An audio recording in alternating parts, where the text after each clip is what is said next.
Hello. First of all, I'm going to use this kind of podcast style silly video as a way to pour my heart out. Even though I don't really like the talking and my vocabulary may be limited, I do have a certain level of English, I think. And I think I found where the real problem is about my English and talking, all that.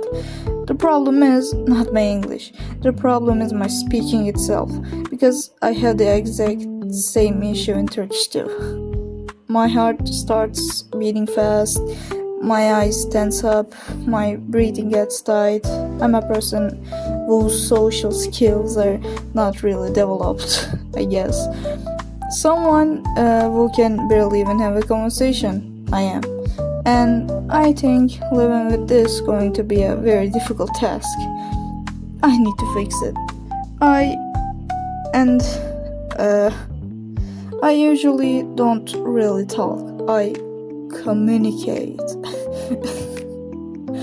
And when I do, I use visuals rather than words. At least that's how it was been for me until now. I have always loved telling stories and building visual compositions. And as I grew up, I learned how to give them deeper meanings. And I'm still learning, working on that. The idea of expressing what I want to say through visual storytelling and doing it in a structured, professional way, I guess, was not in my mind at first. I simply saw artworks that had certainly been worked on with great effort. That moved, I'm talking about animation. They moved and told fluid stories, and that was enough to pull me in when I was 5 or 6. I don't know, something like that. And funnily enough, I later learned that the work I'm talking about was apparently considered one of the creator's worst works. Then, when I started researching where all of this came from, I discovered manga and comics, and they absolutely fascinated me. By the way, the first comic I ever read was Naruto, and if we don't count Beyblade and Tsubasa or the others, I mean Kodomos,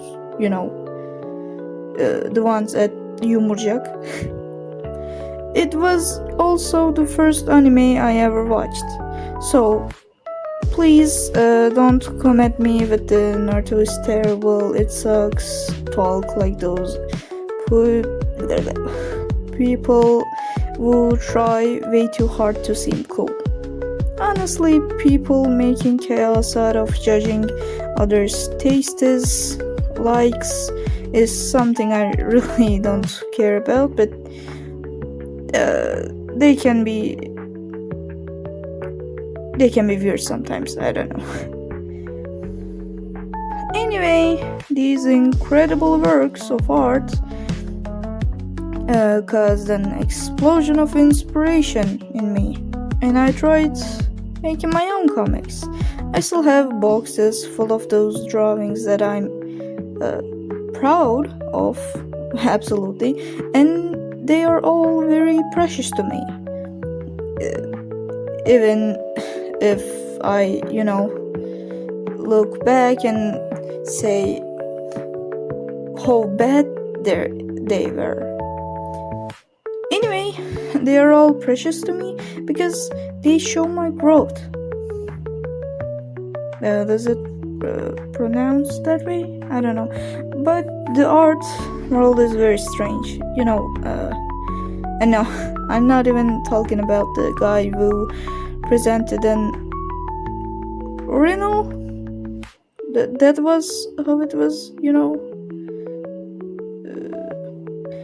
Anyway, in a gallery I'm talking about the fact that sometimes an idea that comes to your mind one night before sleeping can be stronger than an idea you spend 6 years working on and refining.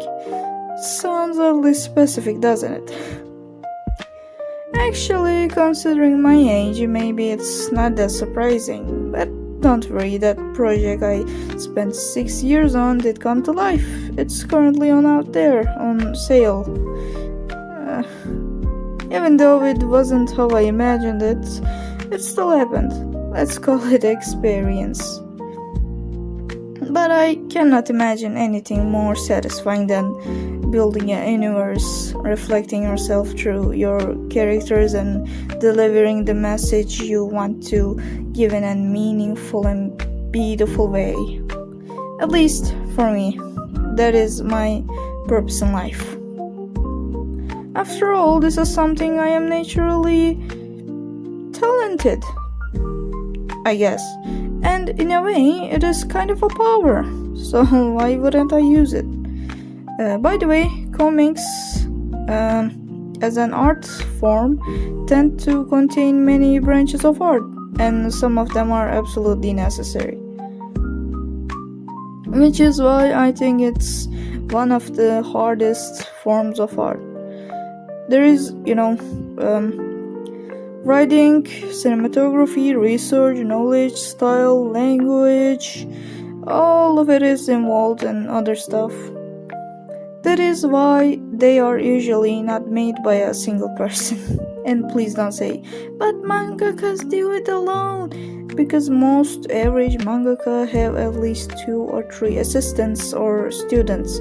The reason the work is usually remembered as being made by one person is probably out of respect for the original creator. The one who thought the idea first. And now you might be saying, you said the topic was comics, but you've been talking about manga for 2 hours. First, manga is comics. Second, well, what can I do? Traditional comics, at least those classic works, are now mostly on the big screen, and their main industry is not as popular as it once was. Do I read them? Sometimes, not very often. Because these works tell stories, they hold a very special place in me. Because stories, legends, narratives, even if they are fictional, are, in my opinion, lived experiences in another form. Like a metaphor. And I think I learn best from lived experiences. Maybe just like the lesson I've learned from the regret I might feel a few minutes after sending this to my teacher. But, well, whatever. Life is short.